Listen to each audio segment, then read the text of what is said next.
I just did a video recently on trope nominalism, talking about how particular things have tropes like color, shape, weight, size, texture.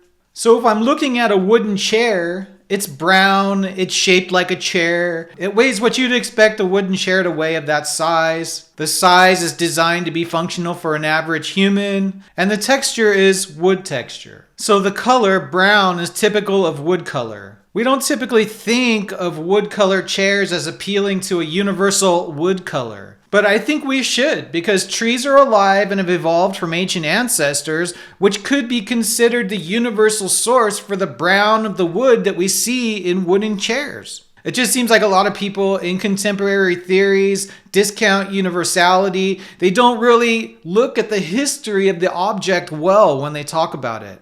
They don't look at its past. They sort of focus on the object in the present. I really haven't seen any philosophies yet that would refer to something like wood being brown as a trait passed down from the ancient ancestors of trees that would, act as a universal. I haven't seen anybody say it. Anybody that you want to chime in the comments and tell me what philosophies might address universality as it pertains to past contingency. What I'm saying is the brownness of the wooden chair is a universal, but not everything about the chair is universal. The shape of the chair is partially particular to the referenced chair, but part of the shape refers to a long history of chair design. So part of the shape could be considered universal and part particular to the individual chair. The weight of the chair would be contingent on the wood type and the size of the chair. So part of the weight refers to the universal that is wood, and parts particular to the design. The part of the weight that's particular to the design also splits into the parts of the design that come from the history of the design chair and the design of the particular chair in question. The texture can be altered, but it will share in the universal of wood and the particular chair design. The universals are the color of the wood, the history of the shape chair, the weight as it pertains to the wood, the weight also determined by the history of the shape chair. The particulars are the shape of the singular chair referenced and the weight of the chair that is affected by the design of the singular chair referenced. Let's talk about the one over many problem.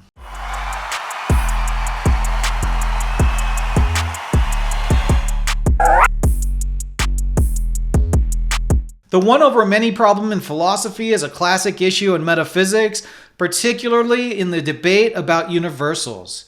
It arises from the observation that many different particular things can share a common property. For example, many different objects, such as a red apple or a red car or a red flower, are all red. The problem is, what is it that explains the fact that multiple distinct things share the same property or feature? Proposed solutions.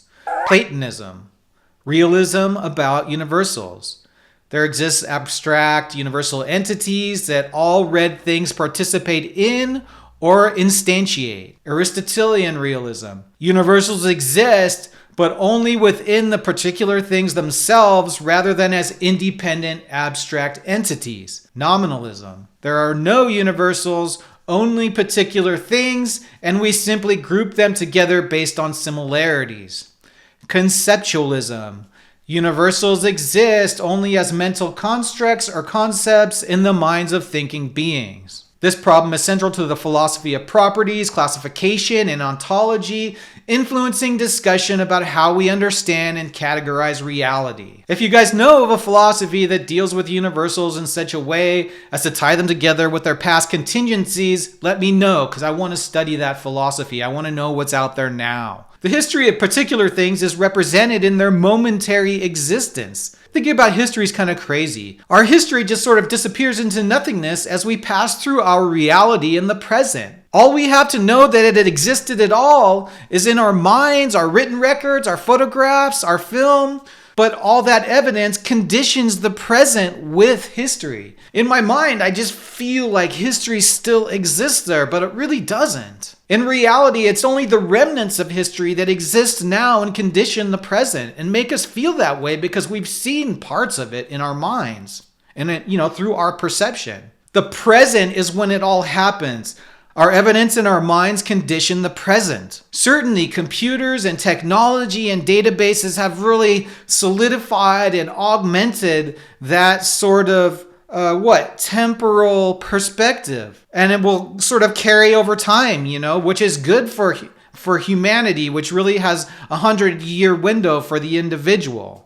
And we sort of move along, people die and people are born at the same time, so we creep along the timeline. If you guys like this kind of philosophical subject matter, help us out by liking the video and subscribing to the channel.